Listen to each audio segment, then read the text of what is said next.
Hey, what's up everybody? Welcome to Car Question. It's going to be an ultra quick review about the new Chrysler Pacifica, the hybrid version.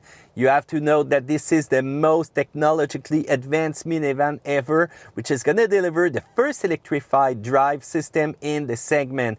It's plug-in, so you've got a gas engine, you've got electric engine, and you can plug this one to simply roll on pure electric power. So let's start with the exterior. It's kind of good looking. It's really similar to the regular Pacifica. I think they should have placed the button to open the trunk a little bit higher though. Same thing when it comes to closing it. You don't have any button at the end of the hatch. You have one on the side. With the front, it's looking cool with the LED feature. You've got that eye of Sauron for the security system, which is kind of breaking the line a little bit in the bumper. Otherwise, on the side, it's a typical minivan with the sliding doors. You cannot really reinvent that. You've got also a display, a LED display in front, which is going to tell you the charging indicator, which is going to be visible from outside, and it's going to give you 5 different lights to tell you how much energy your battery is full. You've got one of the best interior right now that you can find in the minivan segment. You have to note also that this one won an award for one of the 10 best interior by Award Automotive. Inside, it's going to be 7-passenger maximum for the hybrid version. Remember that you have the battery right there under the seat. You don't have any stow and go feature, so you cannot fold the seat and get a perfect floor. Bring out your big muscle or call your father, because those seats are weighing 66 pounds per seat. So this is kind of heavy. So I don't know if your girlfriend is strong, but when she's going to need to remove the seat, she might call you.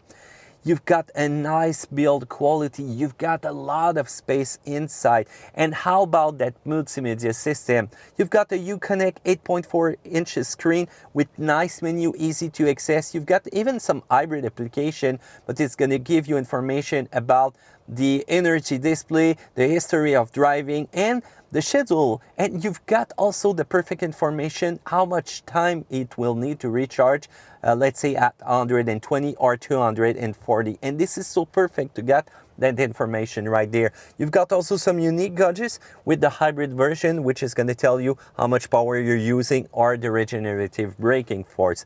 Simple, I like it like that. For those who love entertainment system, well, the Pacifica is full of it. The kids will be busy in the back with their application, their big screen, their HDMI connector, USB connector, name it, the headphone. You've got a nice system, probably one of the nicest out there.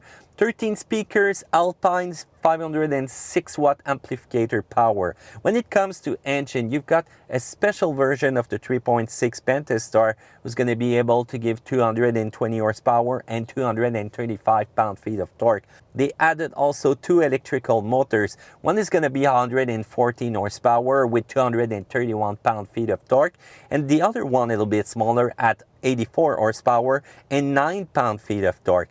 When you combine those power, it's going to give you 260 HP, which is kind of enough for this minivan. You've got a transmission which is really unique. It's called an E-Flight electronically variable transmission. It's an EVT. The battery is going to be a 16 kilowatt hours lithium-ion battery. You've got a 6.6 kilowatt onboard charger in it. The range, pure electric range, is going to be 53 kilometers and 911 kilometers total autonomy. Talk about road trips, talking about going a long way from home with all the family. But you know what?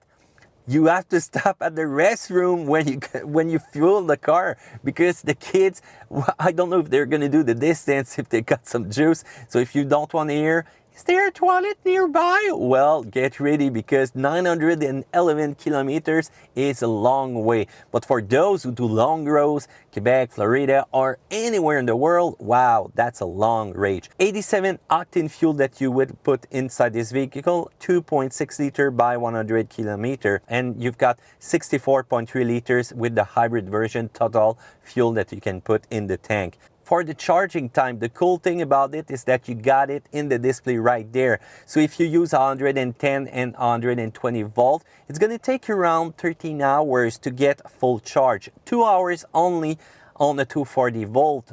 And if you want to use a supercharger, sorry about that, you don't have any plug that you can use. The plug, by the way, is right there in the corner up front. You just press on the button and you plug it in right there.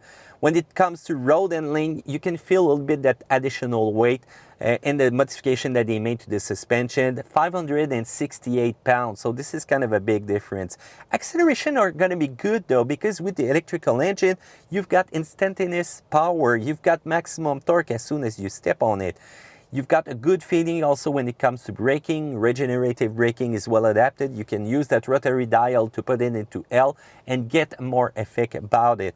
Direction, that's too light. You turn and I don't know, you're on the highway, you tend to do some overcorrection.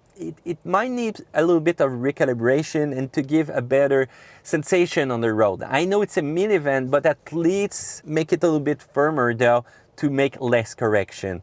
The suspension, yes, you get some body roll. Yes, you feel the little angle when you're braking. It's not a car who's gonna roll on the Grand Prix, no sorry, but when there's a road where you get so many potholes, this is gonna be comfortable. You still get that noise coming out of the conception of it, but don't worry about that, it's really fine. You've got also some big wheels, you have to remember that, and when you look at that, by the way, the hybrid wheels, a classical, I don't find them really nice, but that's a matter of taste, but you still get great tire also on the van.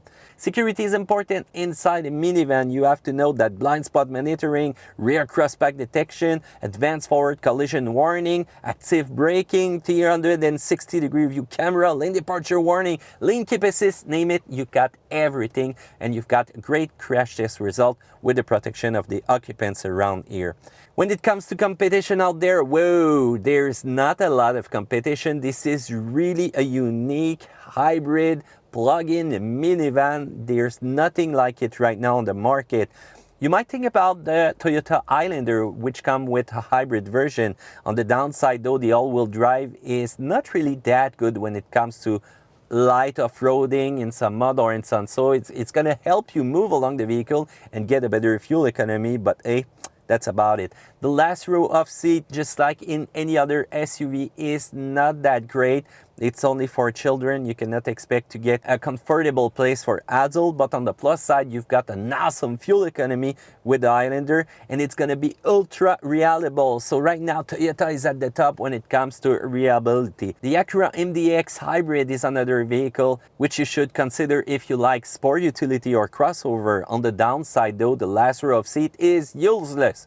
If you're an adult, if you have children, that's going to be okay, but still they're going to be short on space. The direction is really light. It doesn't feel the same as in the regular version, and the fuel consumption is not that great for an hybrid version. But on the plus side, wow, it's fast. It's even faster than the regular version, and you've got a better road handling for a hybrid vehicle. That's kind of cool.